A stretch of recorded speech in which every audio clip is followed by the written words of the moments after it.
Refusing a refund correctly is a skill, and the skill is not about backbone. It is about documentation. Your policy already decided which refund requests sit outside the boundary. The work is not whether to refuse. The work is communicating the refusal in writing in a way that closes the matter and does not invite a chargeback as the next move. Most coaches I see who struggle with refusals are not lacking courage. They are lacking a template, and they write 3 paragraphs of hedge under pressure when 1 paragraph of clarity would have closed the loop. The boundary your policy already drew is where refusal becomes the policy working as designed, not a personal call you have to defend. When a request falls outside the eligibility window, refusing is not unkind. It is honoring the agreement the client signed. The decision was made the moment the policy was written. What lands on your desk now is execution, not deliberation.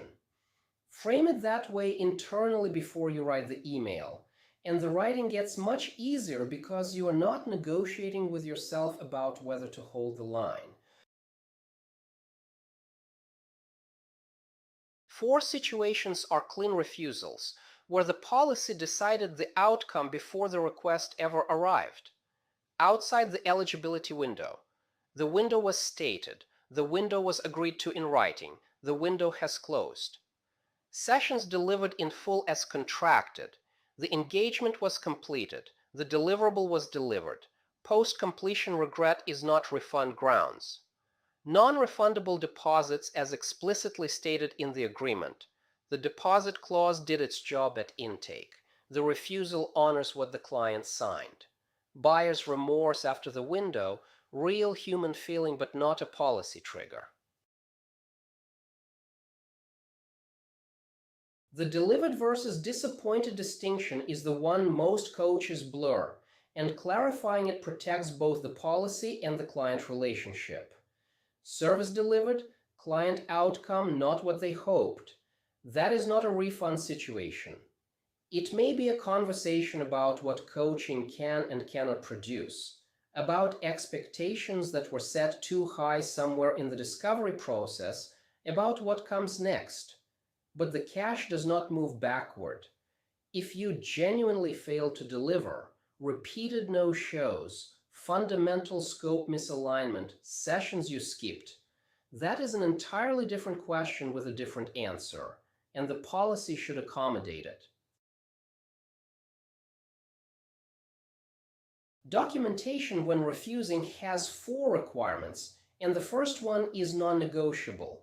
The refusal is in writing or it does not exist. A verbal refusal on a phone call is not a refusal for any purpose your processor or the ICF will recognize. Reference the specific clause and signed agreement by date so the client can see exactly which paragraph governs the situation. State the outcome plainly with no softening. I am not able to process a refund for this engagement period. Then offer what you can offer, which is sometimes nothing, and that is acceptable. The relationship versus policy trade-off is the one judgment call in this unit, and it is genuinely a judgment call, not a rule. A long-standing client, an unusual circumstance, a situation where rigid adherence to the policy creates more relationship damage than the dollars at stake. The unit's job is not to make that call for you, because no module can know the specific client and specific circumstance from outside. The unit's job is to make sure that when you choose to deviate, you do it as a conscious decision documented in the client file, not as an undocumented capitulation to email pressure. A documented goodwill deviation and an undocumented capitulation look identical from the cash side and are completely different from the discipline side.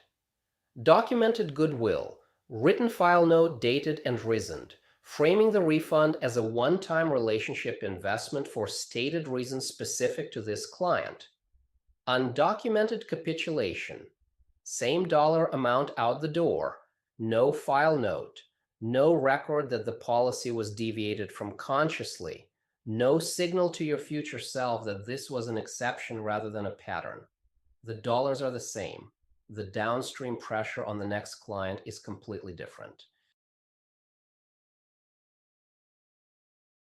Calm, firm, and clear are three separate attributes the refusal email has to carry, and each one breaks in a recognizable way when it is missing.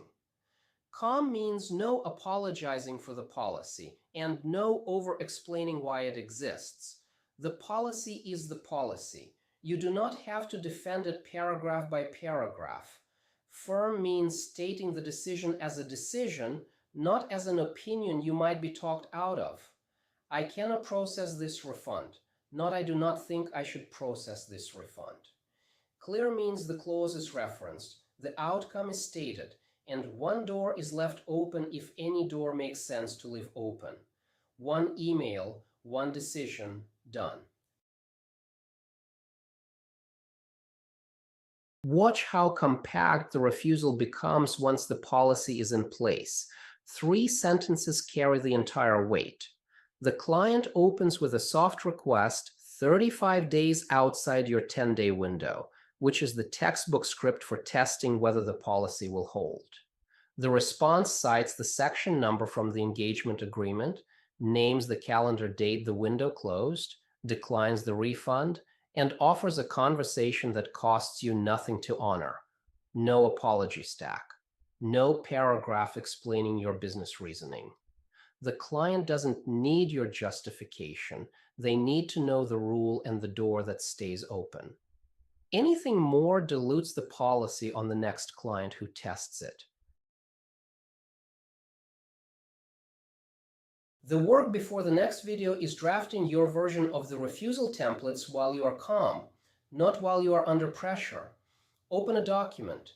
Write 4 variants, 1 for each refusal situation.